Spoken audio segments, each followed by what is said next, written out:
This past week, we saw some pictures of Sarah Palin in Texas filming episodes of Season 2 of Amazing America for Sportsman Channel. Palin got herself a big prize while in the Lone Star State. While Senator-elect Joni Ernst of Iowa is vowing to make 'em squeal in Washington, Palin's already trimming some pork. In Mount Pleasant, Texas, Palin was able to help eradicate one of the Lone Star State's peskiest nuisance predators, a feral hog.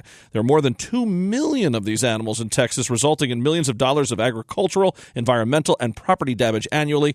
One less one, though, thanks to Palin. This past week, Palin also ripped spineless House Speaker John Boehner for working with President Obama to help whip votes for the $1.1 trillion spending bill that the chamber passed. Palin said, "It stinks to high heaven." She added, "Did arrogant politicians not get the memo that Obama's agenda was decisively defeated in last month's historic midterm landslide? America said loud and clear, not just no, but hell no to Obama's failed policies. Americans who pay attention said absolutely no to Obama's amnesty for illegal aliens." Palin also said constitutional conservatives who understand government's balance of power and the grave danger in Obama's lawlessness, and those of us who want smart and principled leadership, should be perplexed and disappointed if stale leadership is reelected. Palin went on, quote, "It's time for new energy and steel-spined commitment to stop Obama's bizarre behavior against this country," unquote. To see any of the governor's posts in their entirety, visit Sarah Palin's Facebook page, follow her on Twitter at Sarah Palin USA, and visit sarahpalinchannel.com. It's time for Commonwealth Common Sense with Susan Stimson and Kevin Scholla. Hey, Susan, welcome back. Thanks, Kevin. It's good to be here, but not coming with particularly good news after what we're seeing that has passed the House and the Senate. Yeah, I mean, can't even wait for inauguration of these folks, to get the new Congress in. Let's break promises, or at least let's go against everything that the voters asked for right away. And look, Governor Palin said it right after that election night tsunami that just went against Obama's policies. She said, "Hey, listen, this isn't for the GOP; it's more against him. Now it's your chance to prove it." And here's John Boehner and friends. I mean, it's just it's like the WWE. They pretend to be against each other, and I'm going to fight you. And they're best pals, all part of this establishment cesspool in Washington. I served on the Board of Supervisors as the chairman of the 7th largest county in Virginia, and so for the world in which I operated, it was the county budget, and it was a lot of money. But when I ran for statewide office, I became much better acquainted with many of the players and the games that they did play and what they did with budget language. They would literally tell people that they were doing one thing, and the budget language did the opposite of what they said they were doing. And this is a game that I'm sure has been going on for a while, but even in my few years that I've been involved in politics, I've seen it get worse. I've seen these leaders become more and more bold in their lies of what they're actually doing in the budget. And you're right, I've said the same thing. It's like professional wrestling. The fighting is fake, the outcome is fixed, but I'll tell you this.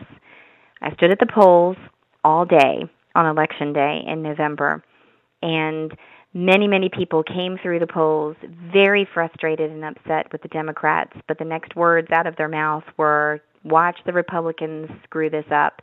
And unfortunately, the leadership of John Boehner and those in the Senate, they are not doing anything different than what really the public expected. And somehow, some leaders are going to have to emerge that are willing to go against this very strong bureaucratic system where they all stick together. And they have done the exact same thing here in Virginia. And there are those of us who are willing to enter into the fray to say, you know what, enough is enough, and these people need to go. It's time for a change. Those are great points. I like that you use the word players. Usually when you say players in something, that's just another word for participants. But in this case, we know exactly what it means. It's playing games instead of, being that public servant. I also, like you said, bold. I was going to say brazen. You see it from President Obama all the time with executive orders. And, hey, you know what? If it doesn't happen, I'm going to make it happen my way anyway. And it's the same thing now that we're seeing from others. They're brazen about it. They're right out in front of you and doing it. And people are just watching it happen right in front of their eyes. And the Democrats, meantime, the difference is their base, their constituents, they want these left-wing policies that they're for. So when Republicans stay home, or when Republicans vote independent or for someone else because they're having promises broken by the Boehner types again and again and again, the Democrats are just going to take over everything, and especially, looking ahead to 2016. So if you keep up this Boehner leadership, this Republican victory last month could be the best thing for the Democrat presidential candidate in 2 years. Democrat leaders and Republican leaders all want the same thing, and you can say that simply by looking at their actions. They want higher taxes and they want bigger government because it increases their power. But what I will say is the people do feel powerless as they watch this, but I'm also sensing and seeing an awakening, because it's not as if the average American is watching this happen from afar.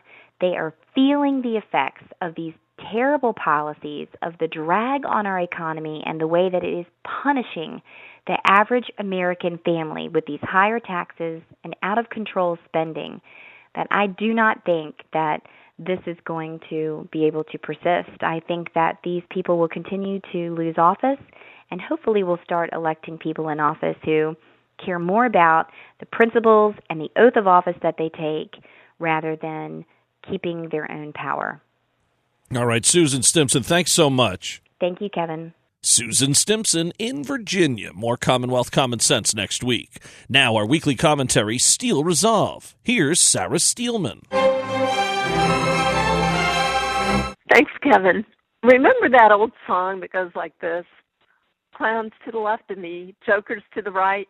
Here I am, stuck in the middle with you. I think that captures the mood of conservatives this week, at least for those of us who still believe that Republicans shouldn't be voting for a budget full of pork, special tax breaks for their friends on Wall Street, and funding for Obamacare. On the other hand, Democrats are trying to dismantle our intelligence community by recklessly releasing a report criticizing the use of enhanced interrogation techniques. It's hard to figure out which side is worse, the side that lied to us to get elected, or the side that is deliberately destroying our national security. Like the song says, yes, I'm stuck in the middle with you, and I'm wondering what it is I should do. It's so hard to keep the smile on my face. Losing control, I'm all over the place. This is Sarah Steelman for Mama Grizzly Radio. Tune in again next week for another segment of Steel Resolve right here on the Palin Update. The Palin Update, including Commonwealth Common Sense and Steel Resolve, is on demand and available for download. So just head to mamagrizzlyradio.com, pick the show you want to hear, and you can listen anywhere, anytime. That'll just about do it for this edition of the Palin Update on Mama Grizzly Radio. Visit mamagrizzlyradio.com for continuing coverage of Governor Palin. Also like Mama Grizzly Radio on Facebook, and follow along on Twitter at Mama Grizz Radio, at Kevin Scholla, at Susan B. Stimson, at Sarah_Steelman, and at 3D STS. And I'm doing some writing for Breitbart News. Go to Breitbart.com and search Kevin Scholla. I want to thank Sarah Steelman, Susan Stimson, and everyone here at Mama Grizzly Radio. Thanks to Sheriff David Clarke, and thank you for listening today. A special thanks to our sponsor, 3D Security and Training Academy. Visit 3dsta.com. Join us next time right here for another edition of the Palin Update on Mama Grizzly Radio. I'm Kevin Scholla. Have a pleasant day.